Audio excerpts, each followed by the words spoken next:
વલસાડના સાંસદ ધવલ પટેલનું સૌથી મોટું નિવેદન અત્યારે જોવા મળી રહ્યું છે। ભાજપમાં ટિકિટ માટે ભારે ઉત્સાહનો માહોલ જોવા મળી રહ્યો છે। આમ આદમી પાર્ટી પર પણ નિશાન સાધતા ધવલ પટેલ જોવા મળી રહ્યા છે। અમને સંપૂર્ણ વિશ્વાસ છે કે ભારતીય જનતા પાર્ટી અને નરેન્દ્ર મોદી સાહેબ પર લોકોને વિશ્વાસ હતો અને આગળ જતા પણ આ વિશ્વાસ બરકરાર રહેવાનો છે। કોંગ્રેસના અન્ય પક્ષનો પૂરી રીતે સફાયો થવાનો છે કે ગુજરાતમાં ભારતીય જનતા પાર્ટીની સેન્સિટિવ પ્રક્રિયા ચાલુ છે। 10,000થી વધુ બેઠક માટે હજારો યુવાનો, મહિલાઓ, ખેડૂતો, દરેક સમાજના લોકોએ ટિકિટના માટે દાવેદારી કરવા માટે સેન્સિટિવ પ્રક્રિયામાં પહોંચી રહ્યા છે। આખો વિડીયો જોતા પહેલા હજુ પણ અમારી ચેનલને સબસ્ક્રાઇબ નથી કરી તો યુટ્યુબ પર સબસ્ક્રાઇબ કરો અને ફેસબુક અને ઇન્સ્ટાગ્રામ પર ફોલો કરો।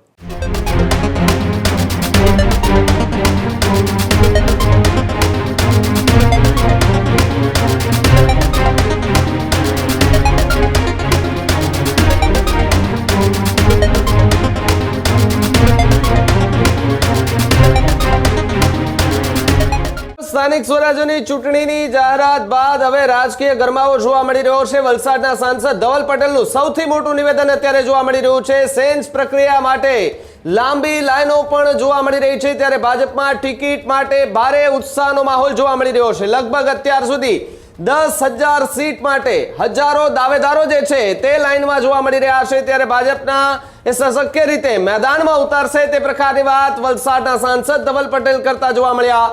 આમ આદમી પાર્ટી પર પણ નિશાન સાધતા ધવલ પટેલ જોવા મળી રહ્યા છે, જ્યારે અન્ય પક્ષોમાં આવો ઉત્સાહ જે છે તે જોવા ન મળતો હોવાની વાત ધવલ પટેલે કરી છે।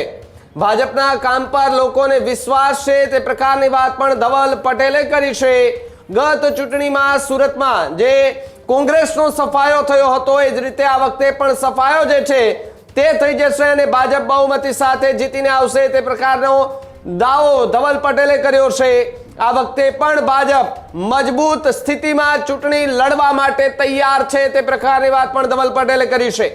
5 પ્રકારે આમ આદમી પાર્ટીનો સફાયો થવાનો છે તે પ્રકારની વાત પણ ધવલ પટેલે કરી। ત્યારે સુરતની 120 સીટ કે જે ભારતીય જનતા પાર્ટી પોતાના નામે કરશે તેવો દાવો ધવલ પટેલ જે છે તે કરતા જોવા મળી રહ્યા છે। આમ તો દક્ષિણ ગુજરાતની રાજનીતિ જે છે તે કંઈક અલગ પ્રકારની જોવા મળતી હોય છે, અલગ અલગ ચહેરાઓ જોવા મળતા હોય છે, પરંતુ કેટલાક ચહેરા એવા પણ છે કે જે જમીની સાથે જોડાયેલા છે। ધવલ પટેલ હોય કે અન્ય જે ત્યાંના સ્થાનિક નેતાઓ હોય, આદિવાસી વિસ્તારોની અંદર જેનું પ્રભુત્વ ધરાવતું હોય અને આસપાસના વિસ્તારોમાં લોકોના કામો થતા હોય, અને જ્યારે ધવલ પટેલ કે કોઈ રેલી લઈને નીકળે છે તો હજારો લોકો એ રેલીમાં પણ જોડાતા હોય છે।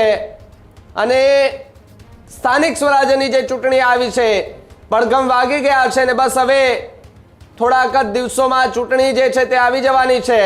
માત્ર હવે ગણતરીના દિવસો જ આપણે કહી શકીએ, કારણ કે હવે દિવસોને જતા વાર નહીં લાગે, પરંતુ તમામ પક્ષોએ તૈયારીઓ શરૂ કરી દીધી છે ને એમાંય ધવલ પટેલે તો આંકડો આપી દીધો છે કે 120 સીટ ભારતીય જનતા પાર્ટી પોતાના નામે કરશે તે પ્રકારની વાત ધવલ પટેલ કરતા જોવા મળ્યા હતા। જે આજે 1 એપ્રિલે ગુજરાતમાં શંખનાદ વાગી ગયો છે। જે સ્થાનિક સ્વરાજ્યની ચૂંટણી છે, મહાનગરપાલિકા, નગરપાલિકા, તાલુકા પંચાયત અને જિલ્લા પંચાયતનું એનું ડિક્લેરેશન થઈ ગયું છે અને 6 એપ્રિલથી ફોર્મ ભરવાની શરૂઆત થશે। 11મી તારીખ છેલ્લી તારીખ છે ફોર્મ ભરવાની, 13 તારીખે સ્ક્રુટિની થશે અને 15મી તારીખ ફોર્મ ખેંચવાની છેલ્લી તારીખ હોવાની છે। અને ખાસ કરીને 26મી તારીખે પૂરા ગુજરાતમાં સિંગલ ફેઝમાં મતદાન થવાનું છે અને 28મી તારીખે આનું વોટિંગ ને કાઉન્ટિંગ થશે। ત્યારે અમને સંપૂર્ણ વિશ્વાસ છે કે ભારતીય જનતા પાર્ટી અને નરેન્દ્ર મોદી સાહેબ પર લોકોને વિશ્વાસ હતો અને આગળ જતા પણ આ વિશ્વાસ બરકરાર રહેવાનો છે અને વધવાનો છે। એના કારણે ભારતીય જનતા પાર્ટીનો જ્વલંત વિજય ગુજરાતમાં, ચાહે મહાનગરપાલિકા હોય, નગરપાલિકા હોય, તાલુકા પંચાયત હોય, જિલ્લા પંચાયત હોય, એમાં ભારતીય જનતા પાર્ટીનો મોટો વિજય થવાનો છે। કોંગ્રેસના અન્ય પક્ષનો પૂરી રીતે સફાયો થવાનો છે અને તમે જેમ જોઈ રહ્યા છો પૂરા ગુજરાતભરના વિઝ્યુઅલ્સ કે ગુજરાતમાં ભારતીય જનતા પાર્ટીની સેન્સિટિવ પ્રક્રિયા ચાલુ છે। 10,000થી વધુ બેઠક માટે હજારો યુવાનો, મહિલાઓ, ખેડૂતોને દરેક સમાજના લોકોએ ટિકિટના માટે દાવેદારી કરવા માટે સેન્સની પ્રક્રિયામાં પહોંચી રહ્યા છે. એ બતાવે છે કે આ જે ટિકિટ ઈચ્છુક લોકો છે, જે યુવાનો છે, એમને પણ ભારતીય જનતા પાર્ટી અને મોદી સાહેબ પર જ વિશ્વાસ છે. કોંગ્રેસ કે અન્ય પક્ષોમાં તો ટિકિટના માટે આટલી દાવેદારી કે હરીફાઈ નથી. ભારતીય જનતા પાર્ટીમાં જ હરીફાઈ છે અને હેલ્ધી કોમ્પિટિશન છે. એ બતાવે છે કે ભારતીય જનતા પાર્ટીનો તારો ગર્દિશમાં છે અને આવનારા સમયમાં પણ ભારતીય જનતા પાર્ટી હજુ મજબૂતાઈ સાથે ગુજરાતમાં ઉતરીને જ્વલંત વિજય 28મી તારીખે ભારતીય જનતા પાર્ટી હાંસલ કરશે. આ જ પ્રકારની તમામ અપડેટ જોવા માટે ન્યૂઝરૂમ ગુજરાતને લાઇક, શેર અને સબસ્ક્રાઇબ કરવાનું ભૂલતા નહીં.